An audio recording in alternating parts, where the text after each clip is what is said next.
Hello, and welcome to this video which most of you probably won't see.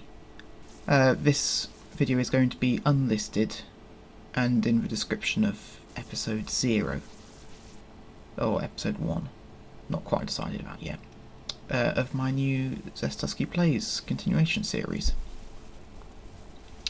So, the reason this is unlisted is, well, all this video is doing is showing you what I did from downloading the map to prepare it for this series, for the way I play OpenTTD, because it is a bit different to the way Zest Husky did 10 years ago.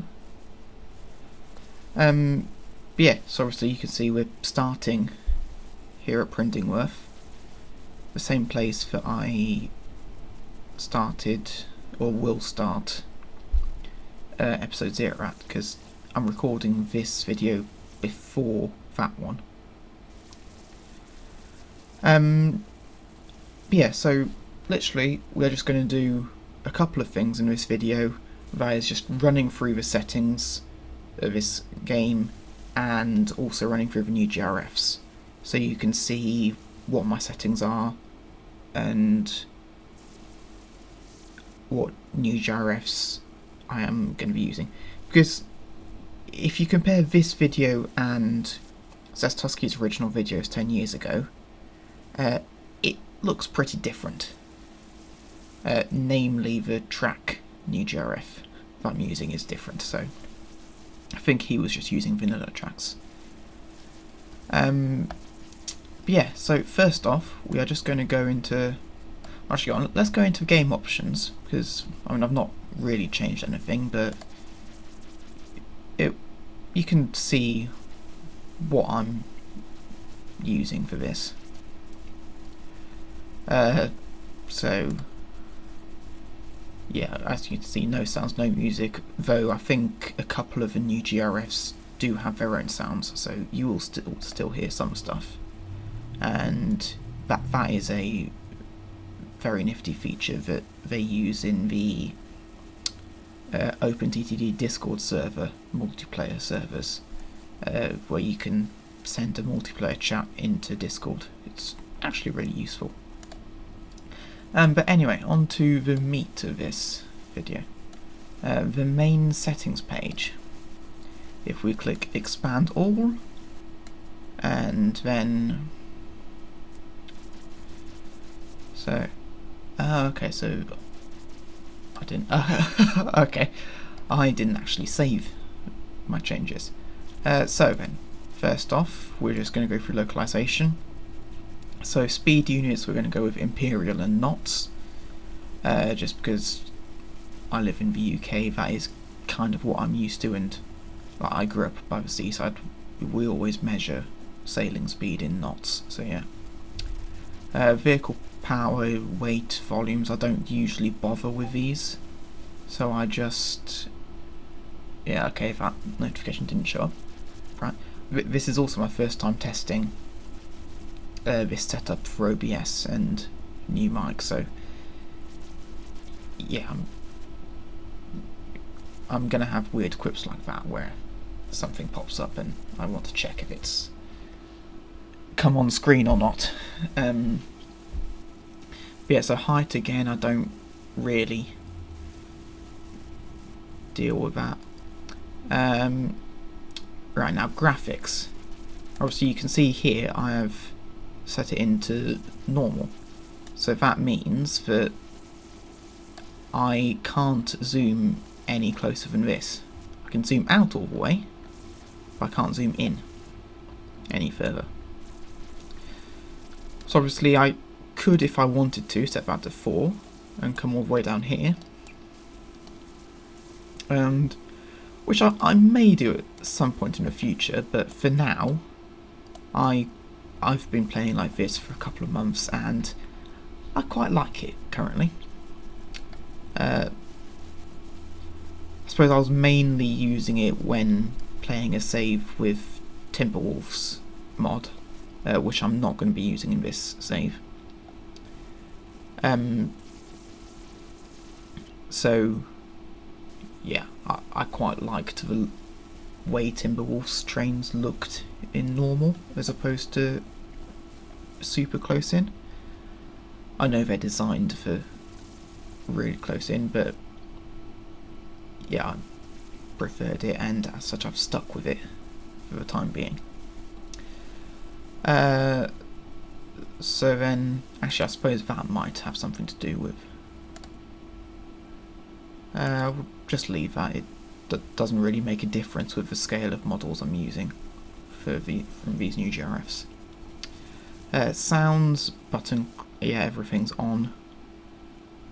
Again, interface, I don't generally change this. Actually, I might just change that to always on. So then, yeah, it always changes. Or, so if I click on an industry, nope. Oh, well, I don't actually know what that does, but yeah.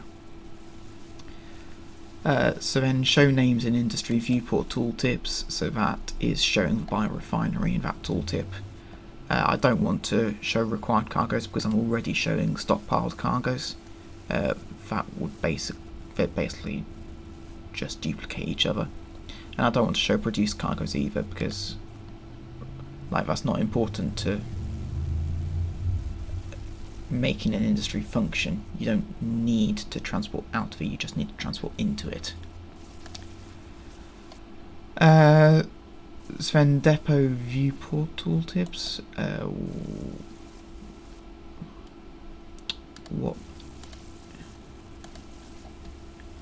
I no clue what that does, so we're just going to leave it as simple.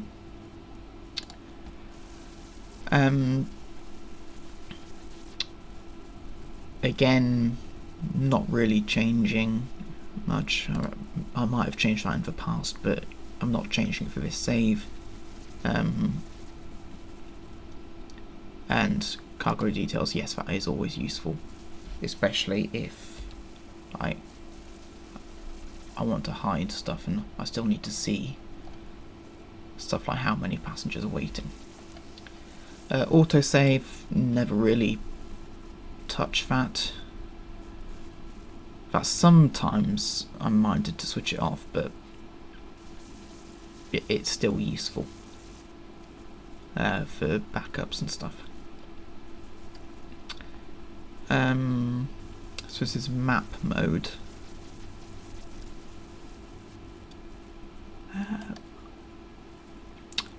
For the first time since I first got this game, which will have been, what, 10 years ago maybe, I finally understood what this setting does. So if I switch it on, because if we now go to, where is it? Oh, it's just here, map.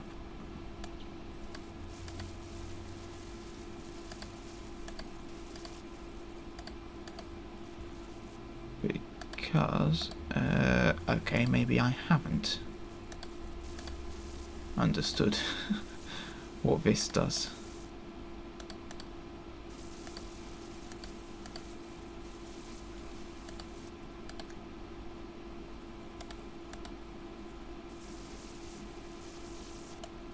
Or can we actually see any tunnels?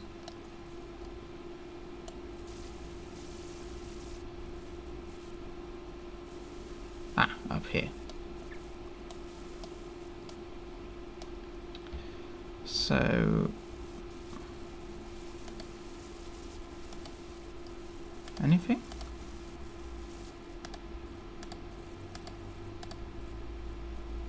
Oh, well, I've no clue. I still have no clue what that setting does. So, yeah. Vehicle routes overlay, I don't. Yeah, I always have this disabled. I do not like it in any game. Yeah, so shown town pop, yeah, shows that is especially useful. So, like Renfingbourne here, I can switch on and off whether it shows city in the town label.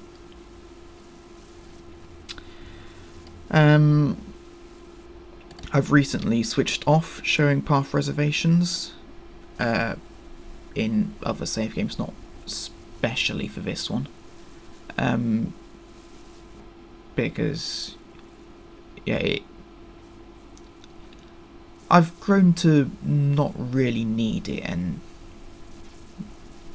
yeah, I suppose with other track packs it doesn't quite look as good. Yeah, this is a fantastic setting that always annoyed me previously. Before its introduction, I was always annoyed by the water animation at, like, say, when I was out here. So now it will switch off, but if I... oh, hold on, we're paused, aren't we? Oh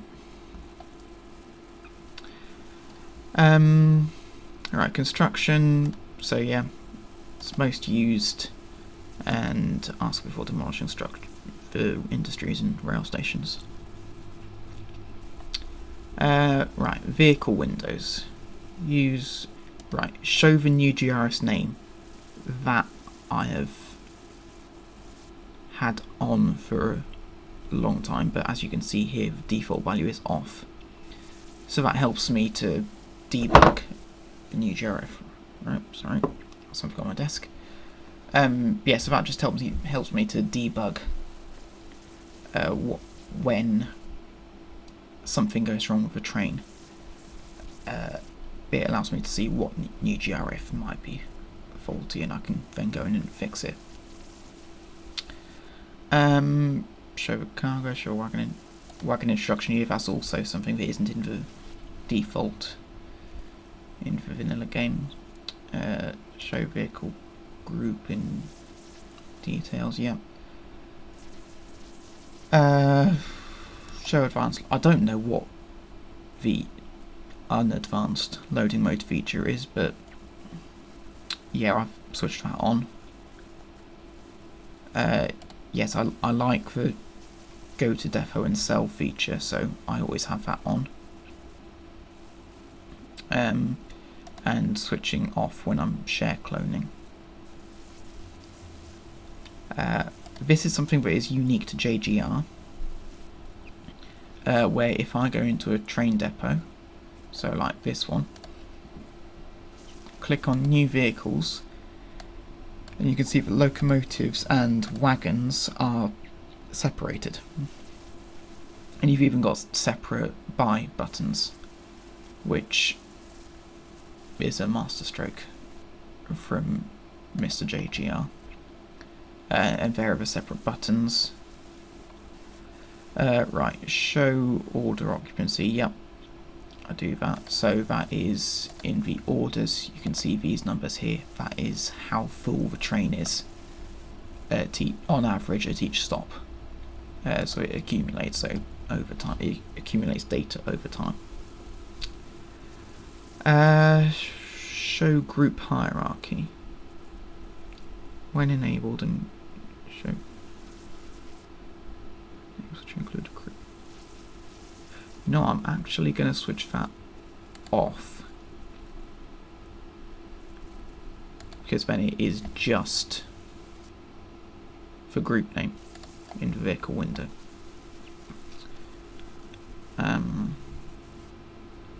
Yeah, enable single vehicles. Show order number in vehicle view. Nope, I don't want that.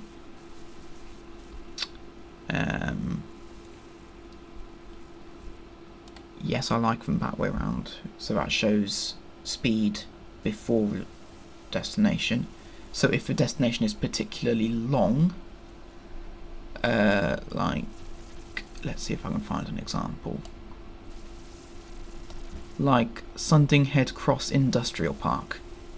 There is no way that is going to fit on a vehicle window unless you... So hold on, is there anything approaching? Nope, they're all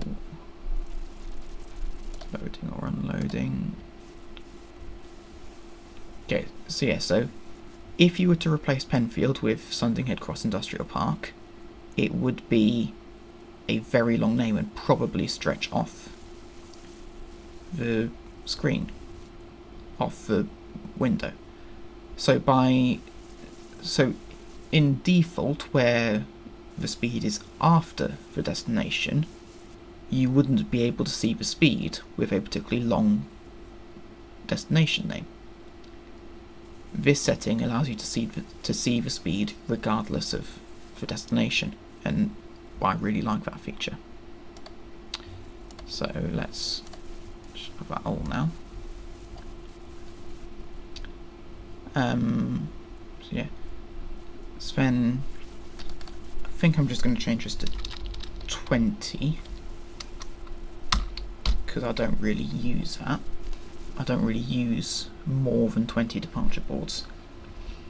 That's fine as an entire day, so yeah, I'm happy for that. I do wish there was a setting where like you could cut it off at like midnight or 4 AM or something. So yes, it shows vehicles a day in advance, but it only shows the arrivals and departures for the current day.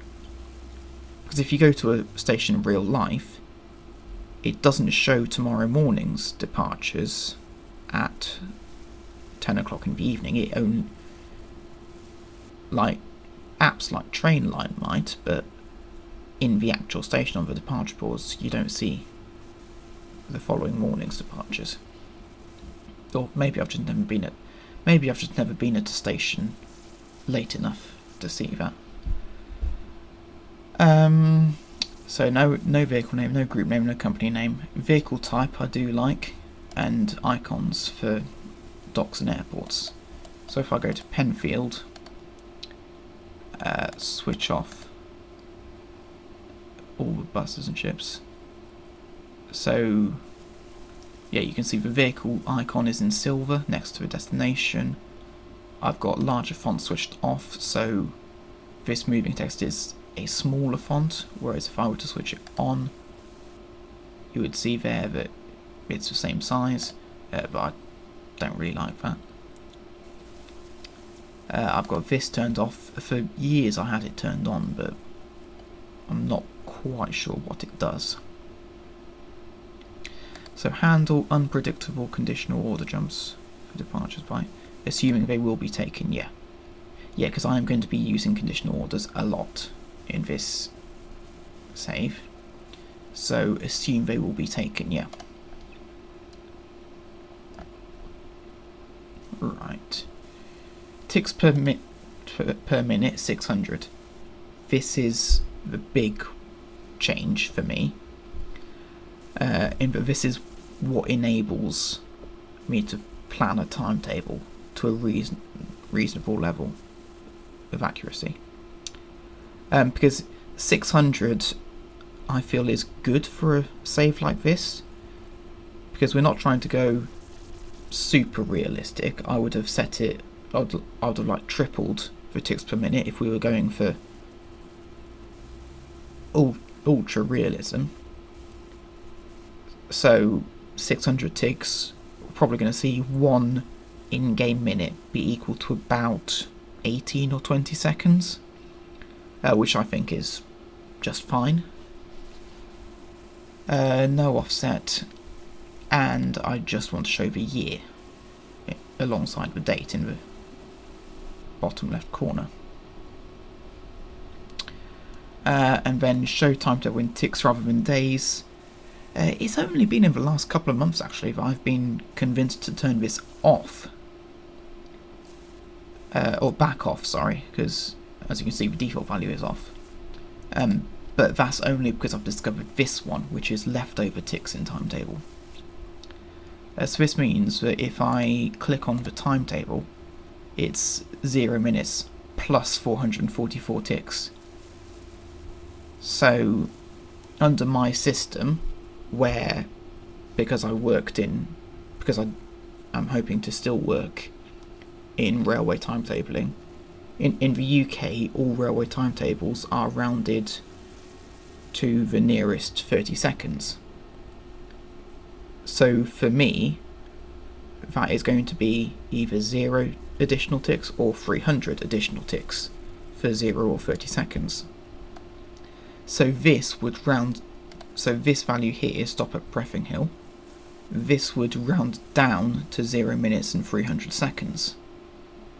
Although actually it is the start of a route, so I'll decide what I'll actually do. And this would round up to 300 seconds.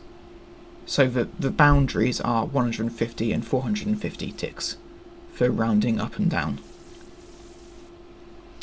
Yeah, so I've been playtesting, and 600 ticks is pretty much spot on.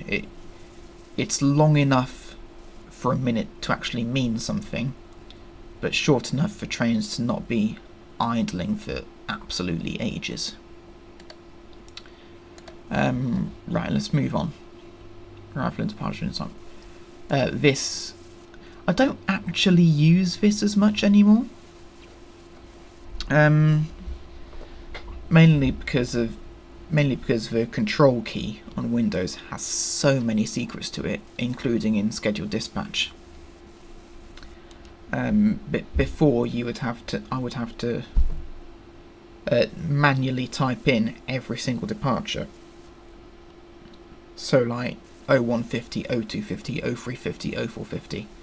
Whereas if you just hold control, you can just create all the departures for a single day in one click. It's really useful. So show signal types. I have it set to all signals, though as you can see here, I have other settings enabled elsewhere, which restrict the number of signals I can use to block, path, one-way path, and no entry, which I believe is unique to JGR.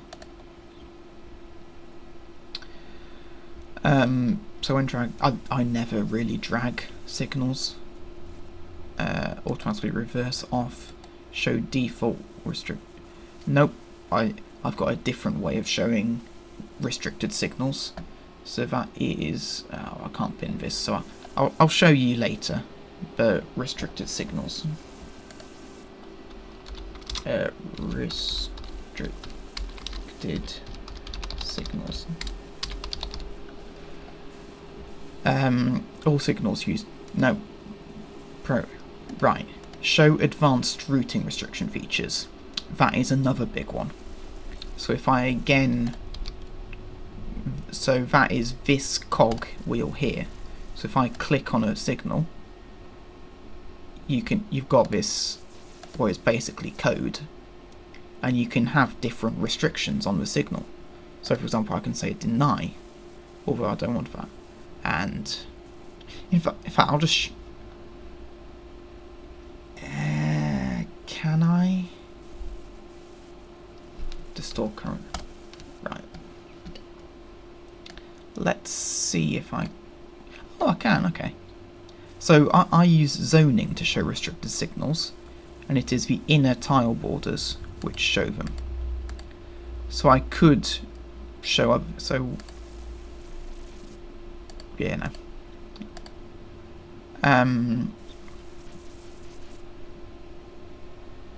Yeah, so I could show unserved buildings, for example, but personally I'm not really a fan of zoning for anything other than restricted signals. But we are just going to reset that now. Right. Signals on bridges. Yeah, I enable it, but I'm not really going to use it unless a bridge is really long, like hundreds of blocks, but I don't think there are any oceans or valleys big enough to warrant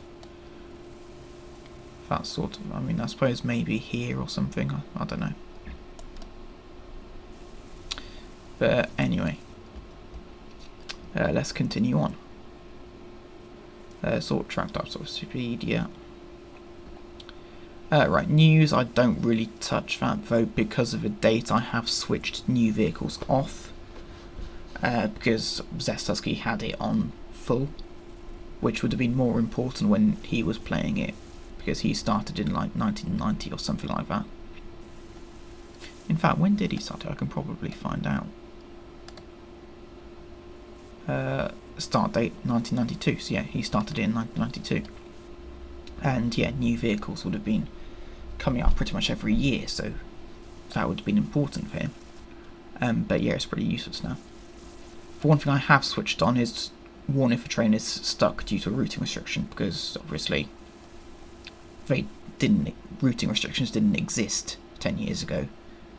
So I've had to switch that on because it's a new challenge.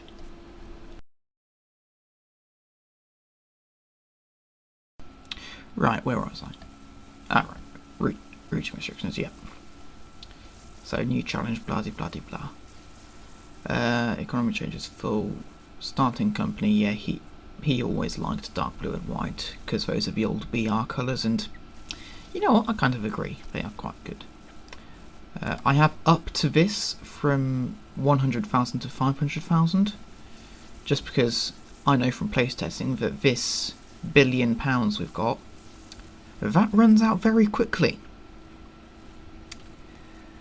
This company is not very profitable right now, so that is going to be mission 1 in this series. Then I've turned off automatic timetables and I've turned off auto separation, but I can obviously switch those back on a vehicle by vehicle basis. Round up autofill timetables to 1 tick, so it's not really rounding, but it's just, in fact, setting it to 1 tick actively removes the rounding, because the default value I think is 74 ticks. But this 1 tick is very useful for accurately rounding to the nearest 30 seconds. Because basically what this setting does, as it says, is it automatically rounds up to the nearest multiple. Whereas what we do in real life, and what I'm going to be doing in this save, is rounding either up or down. So having the accurate value of ticks is really helpful for that. And yeah, we're getting down through these settings. Infinite money is off. I am not going to switch that on, because I want this game to actually be a challenge for me. Inflation is off. That's a legacy from Zest Husky, and pardon me. So yeah, inflation's off. Maximum initial interest rate. Currently, the maximum loan is 710,000, but obviously we don't have any of that. So,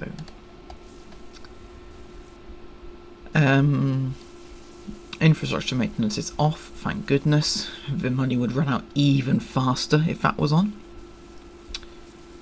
Right, and now these here are the settings which limit how many signals are shown. So acceleration model, realistic is fast in vanilla.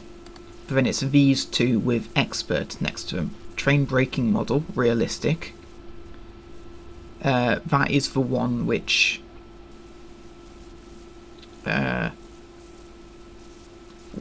limits the signals, because you can't use the pre-entry or pre-exit signals with that. And then aspect limited. That is basically the red, yellow, double yellow, green system that is used in real life.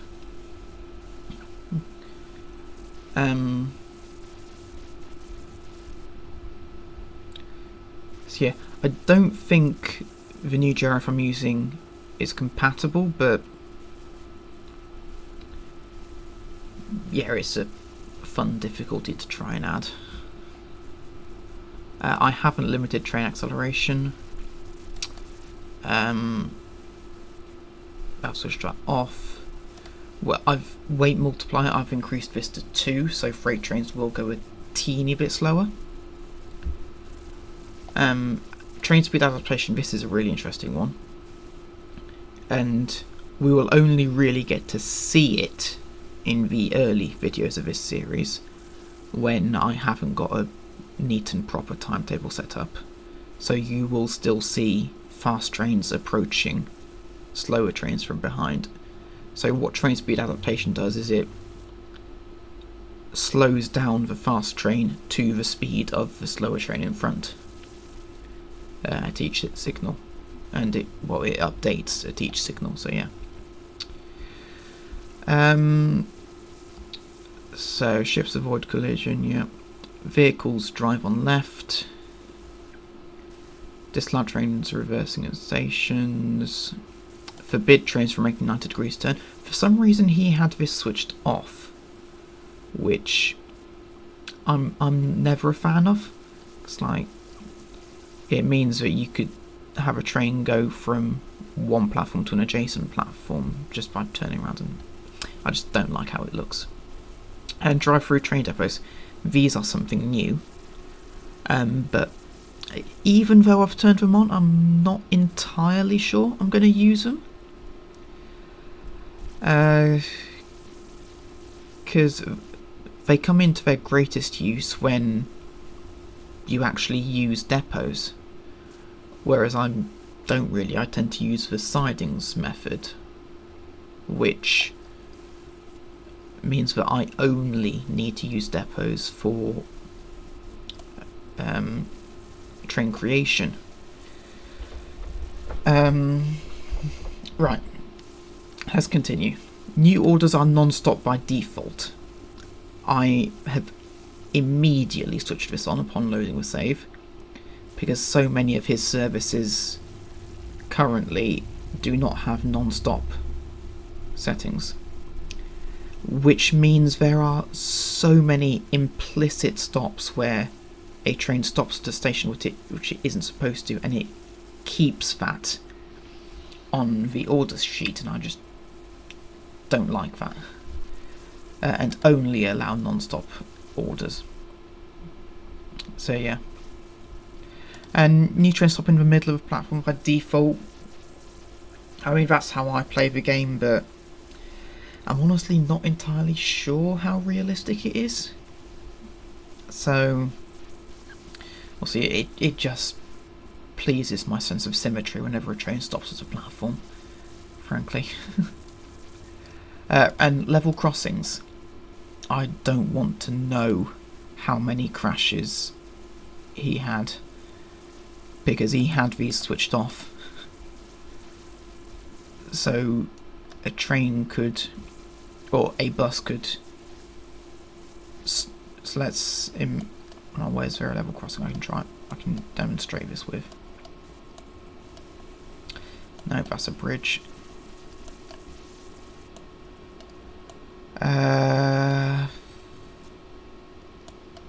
Is right here.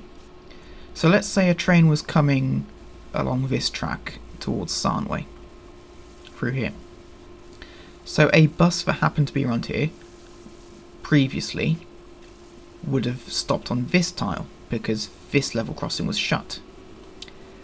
But that means that if a train then came along this way towards New Slaston, oh well, the bus that stopped here for the previous train's in the way. And you can guess the outcome. Yeah, whereas with these two orders switched on, if a train was approaching here towards Sarnway, the bus would wait here off the line because the adjacent level crossing has been shut. Right. Now we're moving on to limitations. Now this is a significant change from what I usually do. Because usually, in every save before now, I've had it all actions. But here, I am actually going to have to run the game while I am building, which adds another layer of difficulty. to this game. And honestly, I'm looking forward to the challenge, because it's not something I've done in years. So yeah. And then I've not really changed myself. I have allowed construction of tunnels underwater. That is a JGR specific feature, and I have turned airports never expire on, though I don't know what impact that's going to have, considering that any airports that were going to expire have probably already expired. In fact, let's just check. No. Maybe it brought them back. Oh, that's good. I've also increased the maximum number of vehicles per company to 10,000. So previously it was set at 500 for trains, and we were considering we have 302 trains currently. We were going to hit that pretty quickly, so we should never hit these limits now. And most of these now are just vanilla. I don't think, no, jump building rippers is off. But, so, oh no, the default value has changed. Because the default value used to be, yes, one tile at a time. Okay, that's interesting. Right, disasters off, recessions off.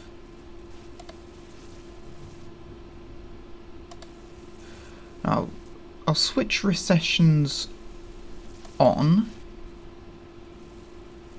I'm not quite sure what that actually does, but it makes for a fun additional challenge for a couple of months every so often. Vehicle breakdowns, none, thank goodness. Service, right, yeah. World generation, it's all locked. Time I'm using calendar mode, that is new to OpenTTD 14, I think. Scoring end year 2050, but as you can see we're in 2138, it doesn't really matter. Local authority attitude tolerant. I think previously I've had this on permissive, which basically, maybe I've had it on lenient, so it might provide a bit of an additional challenge. So allow bribing of a local authority. Yep. I have limited airport placement based on noise level, so that is interesting. I've turned these two off, so towns are allowed to build roads and level crossings. I don't want them to do that. If I want a town to expand, I will build its roads for it, so that it can expand.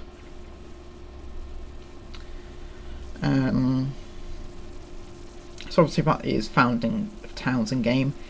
I've allowed it, but I doubt I will ever use it.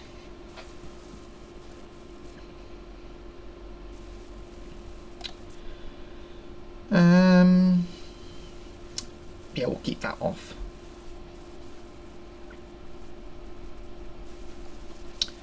And most of this I have just left exactly as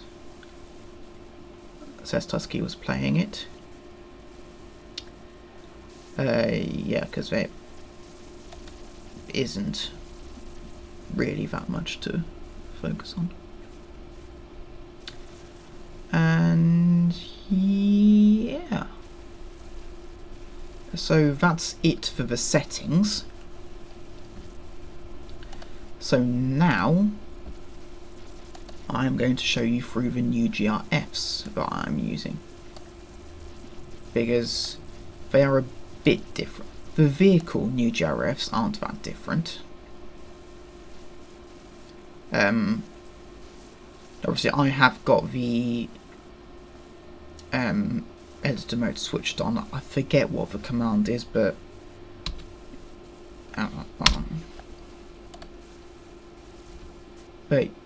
you can type something into the console and it will allow you to edit NewGRFs, because usually you aren't allowed to, and it makes sense because it does have the potential to break the game,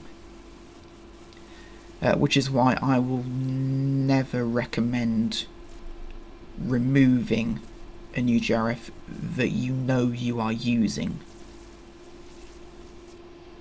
Because, like, for example, there are a lot of these active NewGRFs which I know are not currently present in the game, so will not. So, for example, this one, it's a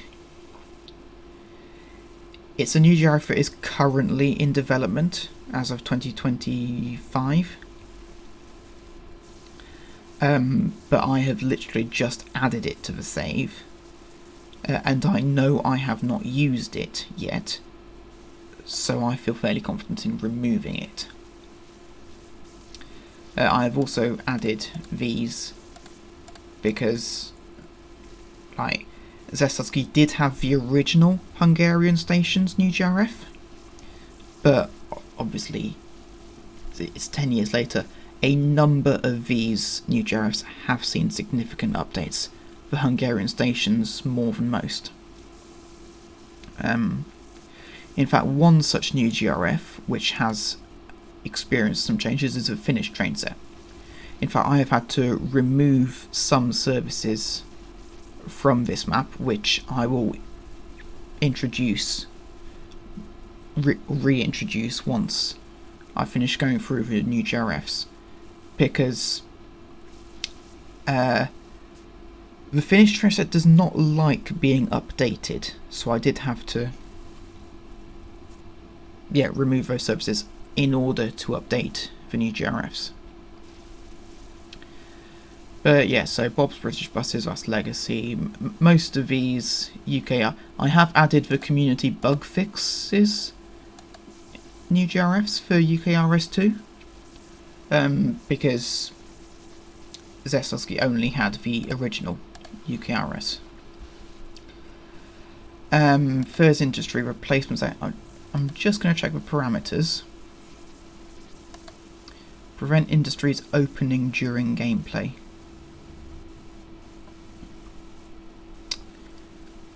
I am going to turn that off because, again, in playtesting, I often get an error message when it tries to open a new industry, because I think this is an outdated version of theirs, so yeah, I'll turn that on. And right, yeah. Right, what else is in here? I don't think there is much else of interest.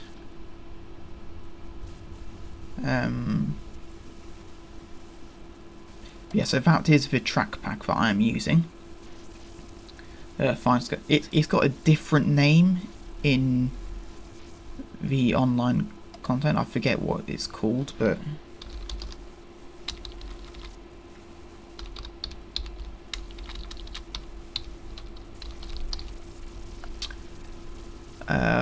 what might it be called?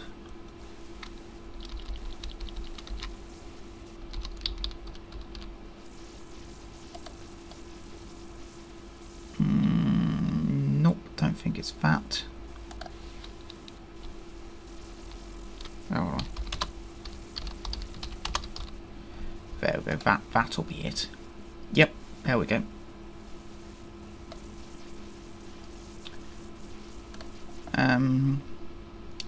Yeah, and useless tracks as well, so that is the lifted track and the planning track here. But yeah, other than that, I'm going to apply the changes I've made and pray that it works. Right, now we're just going to find an industry and pray that that hasn't broken it. T-Wood Recycling Depot.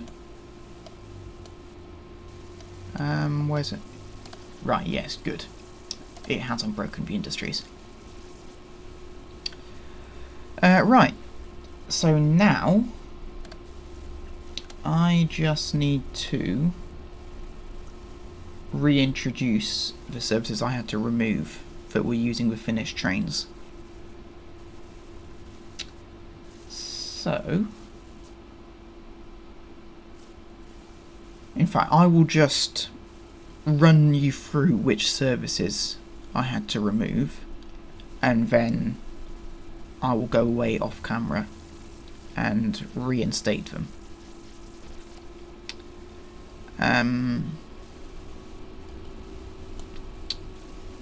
So the first one, or the first two actually, are the stopping services along the West Coast high speed line. So the first one runs from Sarnway Central here, up this line, stopping at all stations, and it goes up to Meddingtown, yeah. So that's going to be the first one. The second one is going to be Grundingham down to Granley Market. The third one, right, let's see if I can find it. So it goes to, where is Fort Tradhatton.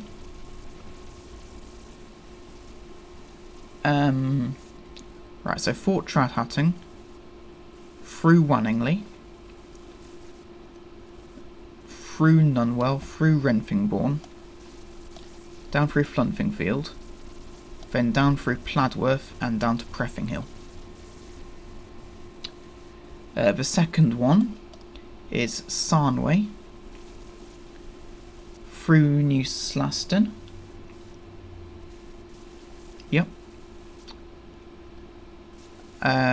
Through Fort Suddenbury, through Manhattan, through Keyburg, through Flunfingfield, through Renfingburg, then through Chapbourne, yep, Plinthead, and then through to Fort Brondinghall. So those were the two electric services that he had. And now the final two that I need to reinstate are, the first one is the Cont Bridge through Pennington, through Nottington, through Renfingbourne, and then through Prindingworth and out towards Flundhall. And then finally we have the train from, let's see if I, yep, so Pranwell, Pladworth, New Slaston, Brentburg, Floningbury, Wanningley, no, sorry, Pranwell, Pladworth, New Slaston, Fort Sedingbury there, Chindingstone, Wanningley, Dontown, Rutberg Springs, Fenningstone, and then Maffingford. Right, so I am going to I'm now going to go away and actually reinstate those services, and I will meet you back here just after I've clipped my fingers. Hold on, no, that was rubbish. Nope. I'll solve it. Right, so that's now done. As you can see, there are all 6 services on the left hand side. Yeah, so I've literally just created them, set them to autofill, and then if they take over an hour, I've added more trains and auto-separated them. If they don't, then it's just a single train. And yeah, that's it. Now if I just delete those, nope, okay, I'm gonna have to close these. Oh wait, hold on. Delete, oh, okay, there we go. So now there is just one setting I forgot to change, which is the